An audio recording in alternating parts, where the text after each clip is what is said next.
A very good day to all of you. Welcome back to our online classes. I'm your business studies teacher Munira Farooq from Smart Indian Model School. बच्चों हमारा जो chapter अब तक चल रहा है आपने देखा forms of organisation different forms of organisation हम पढ़ रहे हैं जो हमने अभी रिसेंटली पढ़ी थी कोऑपरेटिव सोसाइटीज़ की. It is also a kind of business organisation. Right now next हमारी मोस्ट इम्पॉर्टेंट ये इस चैप्टर की लास्ट जो फॉर्म ऑफ ऑर्गेनाइजेशन हम पढ़ने जा रहे हैं जॉइंट स्टॉक कंपनी. बच्चा जॉइंट स्टॉक कंपनी किसी भी कंपनी को एक most suitable form of organisation माना जाता है. क्यों माना जाता है? क्योंकि कहते हैं कि it can contribute a huge capital with a common purpose. और जब भी हम कुछ कोई बड़े लेवल पर कोई लार्ज लेवल पर हम बात करें कि करोड्स की अगर हम बात करें कोई हम अपना बिजनेस सेटअप करना चाहते हैं तो joint stock companies preferably it is the most common and suitable form of organisation. तो जॉइंट स्टॉक कंपनी में बेसिकली होता है क्या, क्योंकि ये अगर हम स्टार्ट करते हैं कंपनी तो इसमें एक फ़ायदा क्या है कि ज़्यादा से ज़्यादा मेंबर्स को हम इंक्लूड कर सकते हैं. पब्लिक के थ्रू हम कैपिटल रेज कर सकते हैं, शेयर्स हम ट्रांसफ़र कर सकते हैं, इशू कर सकते हैं, जिससे क्या होता है ज़्यादा से ज़्यादा कैपिटल जो हमें रिक्वायर है, जो हमें पैसा रिक्वायर्ड होता है किसी भी प्रोडक्शन को या किसी भी सर्विस को स्टार्ट करने के लिए वो हमें ईजिली अवेलेबल हो जाता है with through the medium of joint stock company. ठीक है. Now here you can see a company form of organization is considered to be the most suitable form of organizing business activities on a large scale. यहाँ हमने बात की कि large scale पे अगर हमें बिजनेस करना है तो हमें joint stock company most suitable रहती है. अब इसके एडवांटेज क्या है, क्यों हम ऐसा कह रहे हैं? क्योंकि it attracting huge capital from the public. Huge capital जो है यानी कि ज़्यादा से ज़्यादा अमाउंट हम गेन कर सकते हैं, ज़्यादा से ज़्यादा अमाउंट हम कैपिटल जो है वो हम इन्वेस्ट कर सकते हैं with the help of public. With educate capital it can employ train and experience manager. अब जाहिर सी बात है किसी भी बिजनेस में हमारे पास ज़्यादा पैसा होगा तो हम क्या करेंगे, ट्रेन मैनेजर्स एक्सपीरियंस मैनेजर को भी हायर कर सकते हैं. और अगर एक्सपीरियंस नहीं है, इफ़ दे आर फ्रेशर्स, तो we can give them training, जिसके लिए पैसा लगता है उनको ट्रेन करने के लिए, उनके ओरिएंटेशन प्रोग्रामिंग के लिए. ठीक है. तो ये सारी एक्टिविटीज़ कब पॉसिबल हो सकती हैं? जब हमारे पास एडुकेट कैपिटल होगी. Right. Before going to study its features, I am going to explain some of these definitions given by different authors about joint stock company. First है joint stock company is meant as an association of many persons who contribute money or money's worth to a common stock and employ it for some common purpose.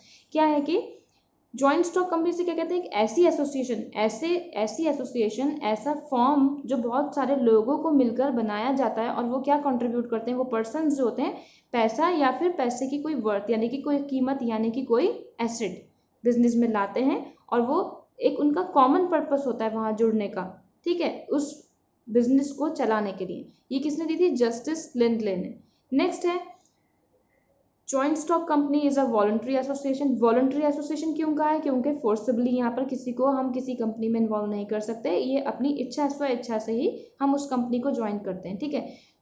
Association of individuals for profit. जाहिर बात है जब हम कोई business करेंगे तो क्या होगा, हम प्रॉफिट के लिए हमें बिजनेस करना है. बहुत सारी कंपनीज ऐसी हैं जो क्या होती हैं, एक कंपनी दूसरी कंपनी में मर्ज भी हो जाती है या एक कंपनी दूसरी कंपनी में अपनी कंपनी को सेल आउट भी कर सकती है और उस कंपनी को पूरी तरह से दूसरी कंपनी के नाम कर देती है. और मर्ज होने का मतलब है कि एक कंपनी दोनों मिलकर साथ में दूसरी कंपनी के साथ काम करते हैं. आपने देखा होगा नाम जुड़े होते हैं. बहुत सारी कंपनीज ऐसी हैं जिनके नेम एक जगह लिए जाते हैं क्योंकि वो दोनों साथ में ही काम कर रहे होते हैं. Having a capital divided into transferable shares the ownership of which is the condition of membership. Having a capital divided into transferable shares का मतलब क्या हुआ यहाँ पर कि जो कैपिटल है, जो हमने पैसा लगाया है as a member of that company, ठीक है, तो वो ट्रांसफरेबल शेयर्स में, सपोज मैंने अपना 10 लाख या 10 करोड़ इन्वेस्ट किया है किसी कंपनी में, यानी कि मेरा उस कंपनी में 10 करोड़ का शेयर है, तो वो शेयर में ईजिली अगर चाहूँ तो किसी को भी ट्रांसफ़र कर सकता हूँ. The ownership of which is the condition of membership. और यही कंडीशन होती है इस कंपनी को ज्वाइन करने की कि हम इस कंपनी को ओन कर रहे हैं अपने शेयर के अकॉर्डिंग. जितना आपने शेयर उसमें पैसा जितना आपने दिया है, जितना कैपिटल इन्वेस्ट किया है, उतना आप उस कंपनी को, उतने अमाउंट से आप उस कंपनी को ओन कर रहे हैं. आपका राइट है, आपकी मेंबरशिप है उस कंपनी में. प्रोफेसर हैने ने ये डेफिनेशन दी. नेक्स्ट है चीफ जस्टिस मार्शल की डेफिनेशन. अगर हम देखें, इन्होंने कहा है कि a joint stock company is an artificial person, invisible, intangible and existing only in the eyes of law. जब भी हम किसी कंपनी का रजिस्ट्रेशन कराते हैं तो it can be assume as an artificial person, उसके बिहाफ पर कंपनी के नाम पर हम शेयर्स इशू कर सकते हैं rather than their members. Invisible होती है क्योंकि जब आर्टिफिशियल पर्सन है तो इनविजिबल। इंटेंजिबल उसे कहते हैं जिसको हम छू नहीं सकते, देख नहीं सकते, ठीक है। And existing only in the eyes of law, क्योंकि रजिस्टर हुई है तो लॉ की नज़र में उसको हम देखें अगर तो वो एक कंपनी है एज एन आर्टिफिशियल पर्सन, वो सेल भी करेगी, वो परचेज भी करेगी, वो क्रेडिटर्स को पैसा भी लेगी, डेटर्स को पैसा देगी भी, ठीक है। बहुत सारी चीज़ें इसमें जो होती हैं वो एज अ पर्सन ही डील की जाती हैं। तो इन डेफिनेशन से हमें क्या पता चला।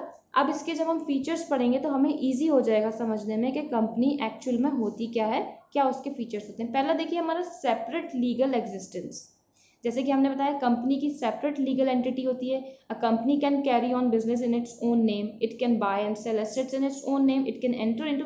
देखो जब हम अकाउंट्स में शेयर्स पढ़ते हैं तो जब हम शेयर्स की एंट्रीज करते हैं, अभी आप लोग जब शेयर चैप्टर को पढ़ोगे तो उसमें जब एंट्रीज होंगी, कोई भी सेल या परचेज की हमें एंट्री करनी पड़ती है, रजिस्टर में शो करना पड़ता है कंपनी अकाउंट्स में, तो कंपनी के नाम की जो भी परचेज हुई वो कंपनी के नाम से शो कराई जाएगी। सपोज ABC लिमिटेड कोई कंपनी है, उसने कोई भी एसेट खरीदी तो APC limited account debit to assets, यानी कि उसने कुछ एसेट्स खरीदी हैं, ठीक है, तो उसके नाम पर एंट्री होगी, ना कि जिस मेंबर ने, जिस रिप्रेजेंटेटिव ने उसको खरीदी उसके नाम पर होगा, ठीक है। तो इसीलिए इसको सेपरेट लीगल एग्जिस्टेंस कहा गया है।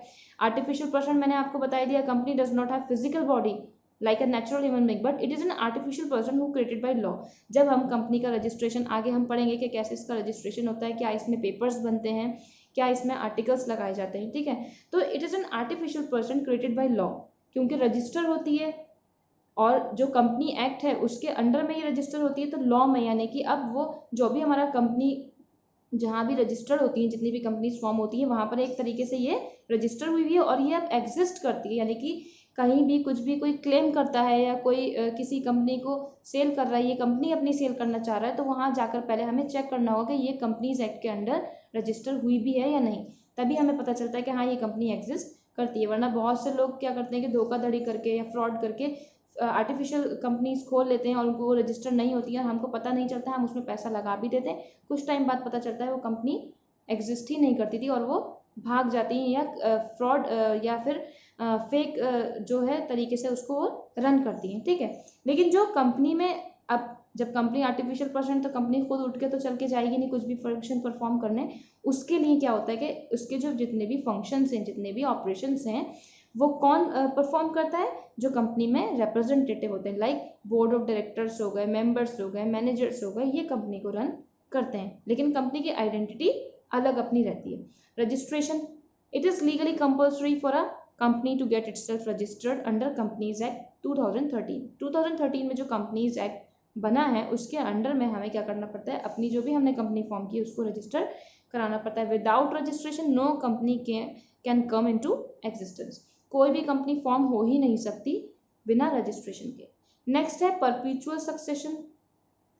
A company can continuous existence independent of its member, a company has created by law and only law can bring an end to its existence। Company जो है लॉज के द्वारा बनी गई है और लॉ ही ओनली, जब हम कोर्ट में जाएंगे या कुछ भी अगर हम क्लेम भी कर रहे हैं तो हम कंपनी के नाम पर ही करेंगे और सिर्फ कंपनी जो लॉ है वही उस कंपनी को क्या कर सकता है, एंड कर सकता है, उसको ख़त्म कर सकता है। इंसॉल्वेंसी और इनके सपोज हम करें कि कंपनी में 20 मेंबर्स है, उसमें 10 मेंबर्स इंसॉल्वेंट हो गए, 10 मेंबर्स फाइनेंशियली वीक हो गए, कंपनी खत्म हो गई, ऐसा नहीं है, उसका एक पूरा लीगल प्रोसीजर होता है कंपनी को भी वाइंड अप करने का, ठीक है। और वो किसके द्वारा निपटाया जाता है, कोर्ट्स के, यानी कि लॉ के थ्रू उसको क्या किया जाता है, डिमिनिश किया जाता है, खत्म किया जाता है, वाइंड अप किया जाता है, कंपनी को डिसॉल्यूट किया जाता है।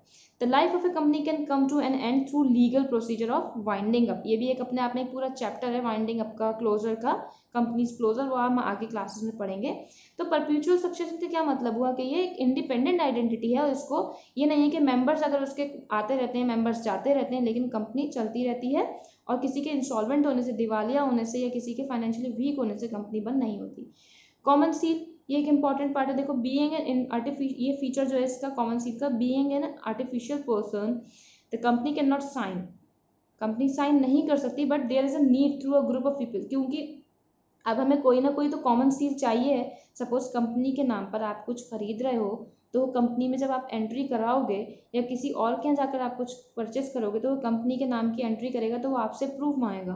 प्रूफ के तौर पे अगर आप कुछ चीज़ खरीदते हो या किसी को कोई चीज़ सेल कर रहे हो या आप कोई किसी को पेमेंट कर रहे हो, तो अपने साइन करते हो, पर कंपनी कैसे साइन करेगी यहाँ पर? ठीक है, तो इसके लिए कॉमन सील तैयार की जाती है। The activities of company are carried out in place of through a group of people, anyone acting on behalf of the company can use. अब जो भी कंपनी के बिहाफ पर एक्ट कर रहा है, यानी कि कंपनी के बिहाफ पर डीलिंग्स कर रहा है, मीटिंग्स कर रहा है, टेंडर साइन कर रहा है, तो वो कंपनी की कॉमन सील होती है, वो उसको सिग्नेचर की जगह वो यूज कर सकता है। Any document which does not bear the common seal, किसी भी कंपनी पे किसी भी डॉक्यूमेंट पे उस कंपनी की कॉमन सील नहीं है, और ये इसका राइट किसको होता है यूज़ करने का? जो कंपनी के रिप्रेजेंटेटिव्स हैं। अगर उन्होंने वो कॉमन सील यूज़ नहीं करी है, तो इसका मतलब वो कंपनी से रिलेटेड वो डॉक्यूमेंट है ही नहीं। नेक्स्ट है ट्रांसफरेबिलिटी ऑफ शेयर्स। मैंने बताया कि कंपनी में अगर आपने शेयर्स लिए हैं और आप 8 साल बाद या 4 साल बाद अपने ट्रांसफर शेयर करना चाह रहे हो, कोई भी मेंबर, किसी भी मेंबर को या किसी आउटसाइडर को, तो आप अपनी जगह उसको वो शेयर जो है ट्रांसफर कर सकते हो। A shareholder is free to withdraw his membership from the company by selling his shares. Suppose मैंने 10 लाख अपने एक कंपनी में इन्वेस्ट किए हैं, मुझे वो 2 साल तक मुझे वहाँ से प्रॉफिट मिला या डिविडेंड मिला, अब मैं उसको कैरी नहीं करना चाह रही हूँ, तो मैं क्या करूँगी? उन शेयर्स को किसी और को, अगर कोई चाहता है तो मैं उसको सेल आउट कर सकती हूँ, फिर मेरी जगह वो पर्सन उस कंपनी का मेंबर बन जाएगा। Separation of ownership and control. Company form of business is owned by the shareholders. These shareholders elect their representative who are called directors of the company. किसी भी company के जो share holder होते हैं, 50, 100, 200, जो जितने भी होते हैं, वो शेयर होल्डर एक अपना रिप्रेजेंटेटिव सेलेक्ट करते हैं जो उस कंपनी को चलाता है। सपोज 50 मेंबर्स हैं, 50 मेंबर्स मिलकर तो नहीं चलाएंगे कंपनी को, तो उन्होंने अपना एक बोर्ड ऑफ डायरेक्टर सेलेक्ट कर लिया, पैसा तो अपना उन्होंने इन्वेस्ट किया हुआ है, वो सारी जिम्मेदारी उन डायरेक्टर्स की है। अब वो उस कंपनी को क्या करेंगे? रन करेंगे। जो पैसा आएगा वो उन शेयर होल्डर्स को उनके शेयर कैपिटल के अकॉर्डिंग क्या कर देंगे? डिस्ट्रीब्यूट कर देंगे। Directors manage and control the activities of business by appointing professional experts. अब डायरेक्टर्स भी क्या करते हैं? मैनेजर्स को हायर करते हैं, प्रोफेशनल एक्सपर्ट्स को हायर करते हैं, so that they can perform each and every task perfectly. Last है इसका feature limited liability. The liability of members of the company is limited to the extent of their share capital contribution। इसमें देखो limited liability होती है। For example, if a person has purchase 1000 shares of value 10 each, then his liability is limited up to 10,000। ठीक है, मेरा अगर उस company में 1 लाख का शेयर है, तो मेरी लायबिलिटी, यानी कि मैं उस कंपनी में कितनी की लायबल हूँ? मैं दूसरे पर्सन को अपने शेयर जब सेल करूँगी 1 लाख के करूँगी। ऐसा नहीं है 1 लाख का बताकर मैं उसे 2 लाख शेयर कर दूँ। ठीक है, जब मेरे शेयर ही उसमें 10 लाख के हैं या 1 लाख के हैं, तो मैं उतने ही लायबल हूँ उस कंपनी पे, उतना ही मेरा राइट है। ठीक है, तो ये हमारे फीचर्स थे। नेक्स्ट, अब हम नेक्स्ट वीडियो में जो डिस्कस करेंगे, इसके मेरिट्स एंड डीमेरिट डिस्कस करेंगे।